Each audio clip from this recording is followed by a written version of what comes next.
Sagitunga non itondra tsika isikiorana tsy tady diso uto izao laizao maly nanjobonta rehefa nalahelo anao velombolo indray ny foko feno hafanana Sagitunga non itondra tsika isikiorana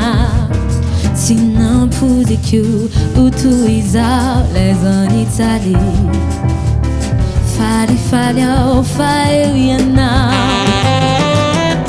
Ianao mantsy tsy nilaza fa mbola hiverina ka nanjatra ny akioary be niferina lay fitiavako nangana teo izao ny reharetutu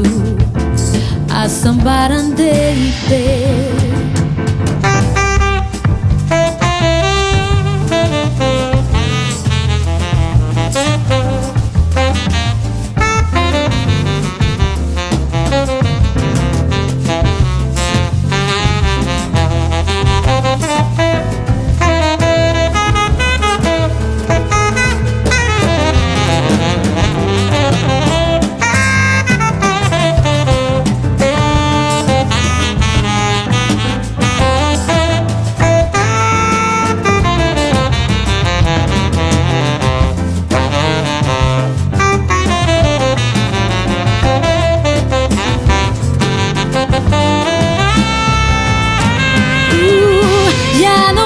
Tsy nilaza fa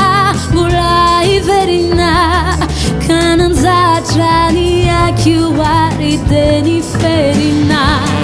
lay fitiavako